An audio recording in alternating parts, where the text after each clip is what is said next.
नमस्ते दोस्तों, आज मैं आप लोगों को सिखाने वाली हूँ क्लास में डिटेन शाइनर के बारे में कि डिटेन शाइनर हम लोगों को किस तरह से यूज़ करना है।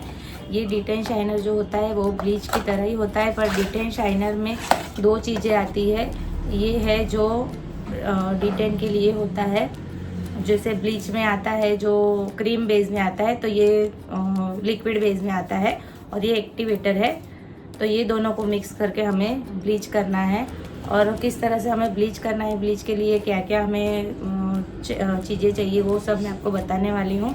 तो ब्लीच के लिए सबसे पहले ये हमें डिटेन शाइनर ब्लीच चाहिए और एक बाउल, ये स्पंज और ये जो कटोरी आती है ब्लीच को डिटेन शाइनर को मिक्स करने के लिए। ये जो डिटेन शाइनर के लिए आता है, ये जो मेज़रमेंट बोलते हैं वो ये मेज़रमेंट है। और एक ब्रश, और ये जो आँखों को शाइनर लगाते समय हम आँखों के ऊपर रखते हैं, ये डिटेन शाइनर के लिए यूज़ होता है। उसके लगाने के बाद तो हम फिर स्टार्ट करते हैं कि डिटेन शाइनर ब्लीच किस तरह से करते हैं। तो सबसे पहले हमें क्लाइंट के फेस को चेक कर लेना है कि पिंपल है कि नहीं, कट लगा हुआ है कि नहीं। तो जगह पे हमें शाइनर ब्लीच नहीं लगाना है।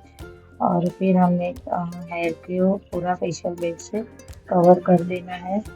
फेशियल बेस से कवर करने के बाद हमें ब्लीच जो होता है शाइनर और ब्लीच, वो हमें लगाना है। शाइनर ब्लीच का काम क्या है कि हमारे जो भी हेयर होते हैं उसे ब्राउन करने का काम शाइनर ब्लीच करता है, और ब्लीच हमारे फेस के पूरे हेयर को गोल्डन कर देता है।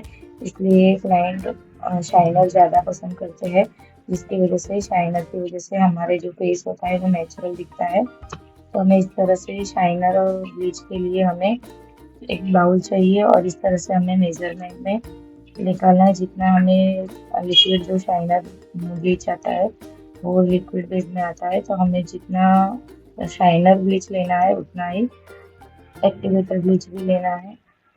तो हमें दूसरी साइड से हमें इस तरह से मेजरमेंट करना है और प्रॉपर हमें मिक्स कर देना है। जो भी हमारे लिक्विड बेस और शाइनर ब्लीच एक्टिवेटर जो होता है वो दोनों को हमें ब्रश की मदद से पूरी तरह से मिक्स कर देना है। मिक्स करने के बाद हमें एप्लीकेशन करना है।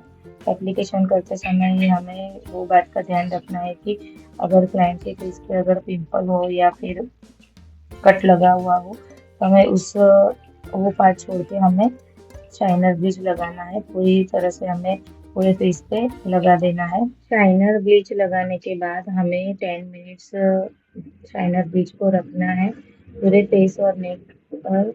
इस तरह से हमें पूरे फेस और नेक पे शाइनर ब्लीच लगा देना है, और 10 मिनट्स के बाद चेक करके देखना है कि हेयर ब्राउन हुए कि नहीं। अगर 10 मिनट्स में ब्राउन नहीं होते तो हमें और 5 मिनट हम रख सकते हैं। अगर क्लाइंट को ज़्यादा फेस पे शाइनर लगाने से बर्न होता है तो हम आँख के ऊपर हम कॉटन या टिश्यू रख सकते हैं, तो जिसकी वजह से क्लाइंट के जो आँखें होती है उसमें से पानी नहीं निकलता और जलन भी नहीं होती है।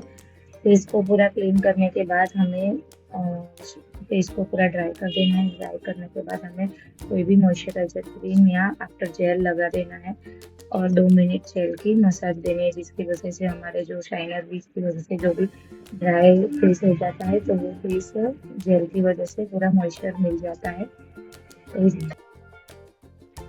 तो आप लोगों को ये क्लास कैसा लगा शाइनर ब्लीच का? अगर मेरा वीडियो आप लोगों को अच्छा लगा हो तो प्लीज़ लाइक कीजिए, कमेंट कीजिए और अपने सारे दोस्तों के साथ शेयर कीजिए। थैंक